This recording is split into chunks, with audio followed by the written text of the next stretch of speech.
ঢাকা আরিচা মহাসড়কের আতঙ্ক এই হাতুড়ি বাহিনী, যারা মহাসড়কে ছিনতাই, ডাকাতি, হত্যাসহ নানা অপরাধ করে অতিষ্ঠ করে তুলেছিল সাধারণ মানুষের জীবন।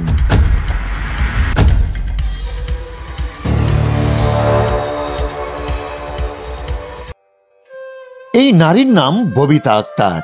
তিনি কয়েক মাস আগে তার স্বামীকে বাঁচাতে নিজের অঙ্গ থেকে একটি কিডনি দান করেছেন। বিগত প্রায় এক সপ্তাহ যাবৎ এই গর্বিত নারী সাভারের এনাম মেডিকেল কলেজ অ্যান্ড হাসপাতালে মৃত্যুর সাথে পাঞ্জা লড়ছেন। তার নিজ বাসা সাভারের পল্লী বিদ্যুৎ থেকে বাইপাইল যাওয়ার পথে ছিনতাইকারীদের হামলায় আহত হন এই ববিতা।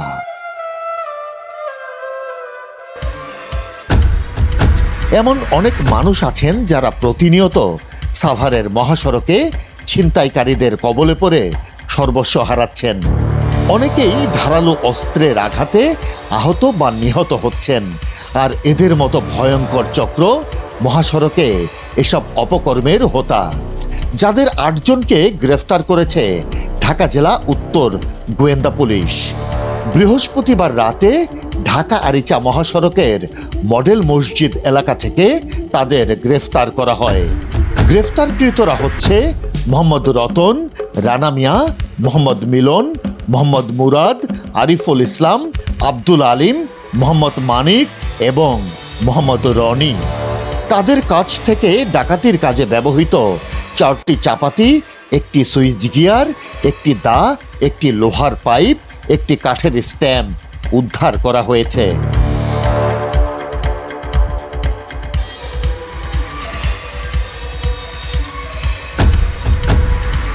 ঢাকা জেলা উত্তর ডিবির ওসি রিয়াজউদ্দিন বিপ্লব জানান, তারা দীর্ঘদিন যাবৎ সাভার, আশুলিয়া সহ আশেপাশের এলাকায় ছিনতাই এবং ডাকাতি করে আসছিল।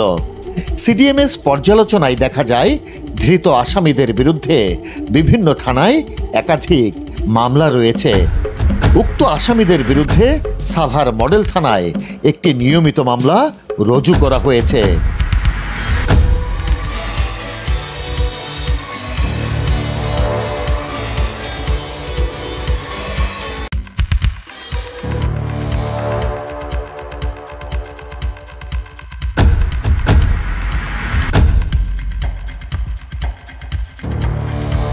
এসব অপরাধীদের সন্ধান জানলে তা জানান পুলিশ বা র্যাবকে। আর সতর্ক থাকুন এসব অপরাধীদের ব্যাপারে। Desk report, CNI news 24।